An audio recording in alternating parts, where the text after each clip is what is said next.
Bien, llegó el momento de la columna de Alfredo Blanco. Alfredo. ¿Qué tal? ¿Cómo estás? Bueno, lo acabamos de escuchar a López Murphy y esto Sí. nos llena de cierta preocupación. Me gustaría la columna de hoy, que no le hemos puesto ese título, pero yo hubiera dicho, sigue la novela del fondo. Entonces, más que ir a la cuestión general de los riesgos, etcétera, hablemos un poquito del tema del fondo. Mira, el fondo hoy dio a conocer sus nuevas proyecciones, el Outlook, y le ha dado a Argentina, digamos, ha corregido la proyección sobre el crecimiento, ¿no? El fondo en su proyección anterior había pensado que Argentina este año iba a crecer 2,5%. Sí. Bueno, ahora dice que va a crecer el 3%, ¿no?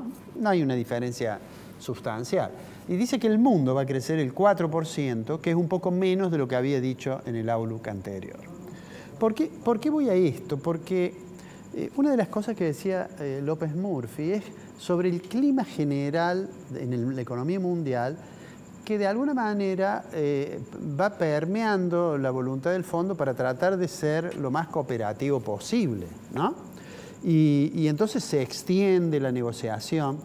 Pero, digo, hay un punto en el cual, que ya lo hemos mencionado en una oportunidad, en el cual parece ser de que no se avanza, que es la cuestión, ¿qué hacer con las cuentas públicas?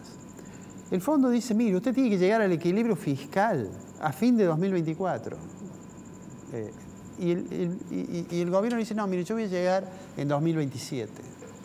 Bueno, ahí no va a haber acuerdo, a menos que Argentina diga, bueno, voy a flexibilizar un poco mi posición y el fondo pueda flexibilizar algo.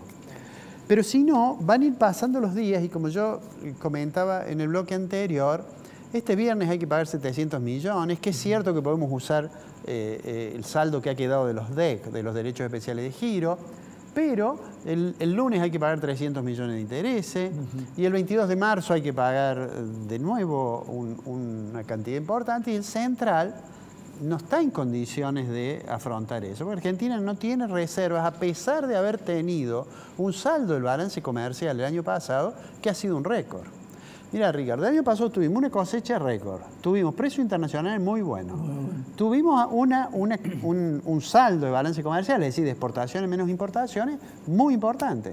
Y sin embargo, el central está con dificultades, Argentina, digamos, está con dificultades en sus sectores externos por el tema de las divisas. Entonces, digo, a mí me da la impresión que todos creemos de que se va a llegar al acuerdo con el fondo, pero hay algunas cuestiones que son, digamos, todavía está por verse cómo se resuelven. Cuando el fondo le dice, usted tiene que bajar un punto el déficit del año pasado, y el gobierno le dice que no, bueno, ahí la conversación se transforma en una cuestión muy difícil. ¿Y por qué dice eso el fondo? Entre otras cosas, porque si bien es cierto que lo que dice Martín Guzmán, que la inflación tiene causas múltiples, uno tiene que tener un programa que aborde, por supuesto, los problemas inerciales de la inflación, por supuesto, problemas estructurales, pero tiene que abordar también los problemas que vienen de tener una situación fiscal que está desbordada y de tener una expansión monetaria para financiar parte de ese déficit. Entonces, digo, es cierto que el gobierno parece que quiere acordar, a pesar de las declaraciones de algunos de sus aliados. Yo recién le mencionaba una de ellas a López Murphy, pero digo, no está claro cómo vamos a seguir. Y cuando se presente el programa, aquel que se iba a presentar en diciembre del año pasado, el gobierno va a tener que hacerse cargo de algunos costos. A mí me da la impresión que tampoco ha podido avanzar en lo que es lo político, es decir, en la discusión con la oposición. Claro. Da la impresión que, bueno, ni siquiera se han podido poner de acuerdo cuándo y dónde reunirse. Entonces eso creo que es lo que se refleja cuando uno dice, ¿cómo puede ser que el dólar esté en 2,20? O los dólares financieros volando, o el riesgo país a niveles prácticamente una economía. Y al gobierno parece que no le importa. Y el gobierno, yo creo que está, en ese sentido, me parece a mí, está un poco paralizado. Y esto es un problema no solamente para el gobierno nacional, es un problema para las provincias. Sí. La provincia de Córdoba, una de las provincias más ricas de la Argentina, está muy endeudada en dólares. Tiene una deuda muy importante y tiene 95% de esa deuda nominada en moneda extranjera. si llegase a producirse un descalabro con una modificación del tipo de cambio muy brusco, bueno, eso va a caer también sobre las provincias que tengan la deuda en moneda extranjera. Claro. Entonces digo, si quiere para cerrar esto, todos creemos que va a haber acuerdo, pero el fondo y el gobierno parece que todavía tienen dudas. Mira, hay un dato que lo escuché de un economista. Argentina, aún cuando arregle con el fondo, y aún cuando arregle del 24 al 27, van a necesitar 3 gobiernos para poder solucionar o poder llegar a una solución. Sí. Porque entre deuda interna, la deuda con el Club de París y la deuda externa con el Fondo Monetario, Argentina va a necesitar promedio 19.500 millones de dólares por año a partir del momento en que se produzca 24 o 27. Ahora, la pregunta es, ¿estamos en condiciones de poder llegar a eso? ¿O es realmente un acuerdo para otro acuerdo, otra refinanciación, otro stand-by? Bueno, justamente lo que vos decís es el desafío de Argentina, que necesariamente para hacer, digamos, para lograr recuperarse tiene que tener una estrategia que le permita exportar mucho más de lo que exporta. Claro. Porque esa es la única forma de conseguir divisa, ¿no es cierto? Pero bueno, veremos cómo sigue. Déjame que haga un agradecimiento público, sí, porque la semana pasada me invitaron a hacer una exposición en una universidad de Perú, una universidad nacional, es la Universidad Nacional Federico Villarreal, y me invitaron a exponer sobre un tema de economía que es la escuela neoclásica, ¿no? Los austríacos, los walrasianos, la escuela neoclásica de Cambridge. Y quería agradecerle al decano de la facultad y al coordinador del programa que me hubieran convocado para hacer esa exposición.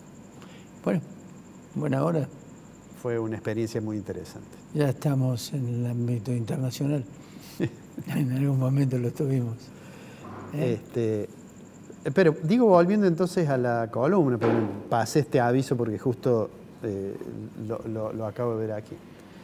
Me gustaría cerrar con una cosa que yo creo que López Murphy por prudencia no mencionó, que son las declaraciones de Claudio Lozano, a quien conoce, sí, y que es un funcionario importante del gobierno. Dijo, la negociación con el fondo ya fracasó, y lo que tenemos que hacer es no pagar más y buscar instancias judiciales internacionales para resolver esto. Claro, el problema está que durante 2 años estuvimos careciteando, sí, sí, con diatribas de parte de Martín Guzmán. Es decir, que vamos, que nos vamos, que hablamos, que nos...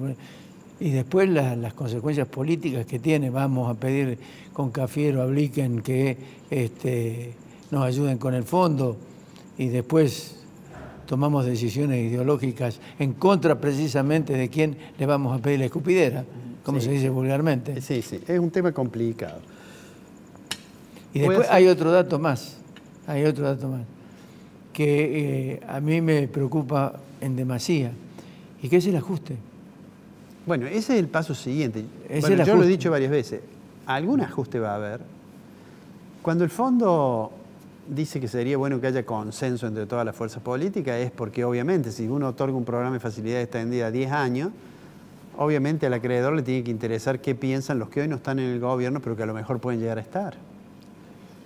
Y el gobierno piensa que el consenso puede ser bueno, pero para trasladar el costo político a la oposición. Y la oposición cree que el consenso es bueno siempre y cuando el costo político lo pague el gobierno. Entonces es bastante difícil encontrar. No, pero el costo político lo va a pagar, quiera o no quiera, el próximo gobierno. Es decir, el peronismo tiene esa característica, ese populismo deja destrozado al país para que después lo arregle el que viene. Y cuando arregle el que viene, tiene que recurrir, por ejemplo, al Fondo Monetario para pagar lo viejo, lo nuevo, la fuga, y después el que viene se queja de lo que hizo el anterior. Es decir, somos incoherentes. Sí, yo lo que creo que si uno mira para atrás en la historia argentina, yo suelo siempre utilizar aquella cuestión de Sísifo, que subimos la piedra y cuando estamos llegando, de tan astuto que era Sísifo en la mitología griega, los dioses le impusieron la condena de subir la roca hasta la cima y que cuando llegaba se le caía. Da la impresión que Argentina, de tan astuta que es, tiene sobre sus espaldas la condena de Sísifo. La condena de Sísifo. Alfredo, nos encontramos la semana que viene. Nos vemos la semana que viene.